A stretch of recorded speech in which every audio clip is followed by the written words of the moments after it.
mainan kayak Andy Simon siapa leh? Tony Daud itu mah kecil. Saya membuat video ini tidak bermaksud untuk membela pendeta Tony Daud ataupun Andy Simon. Sebab ada begitu banyak hal, saya juga sendiri tidak setuju dengan kedua pelayan ini.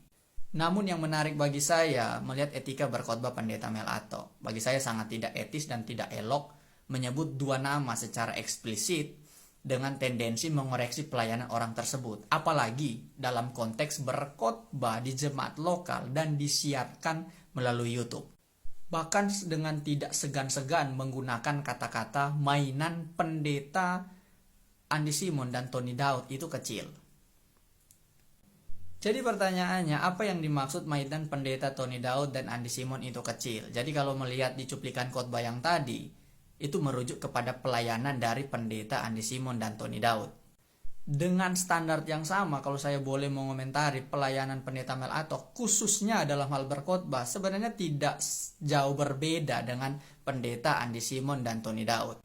Karena jarang sekali saya melihat cuplikan khotbah di YouTube pendeta Mel Atok itu memfokuskan khotbahnya itu secara eksposisi yang eksegetikal atau memfokuskan khotbah kepada membahas ayat teks yang dikhotbahkan.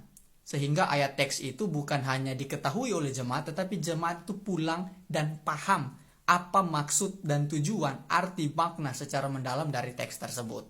Karena biasanya kalau saya perhatikan ujung-ujung dari khotbah pendeta Mel Atok larinya ke minum-minuman keras, perselingkuhan, atau hal-hal amoral lainnya yang sebenarnya tidak dikasih tahu pun jemaat sudah tahu itu salah.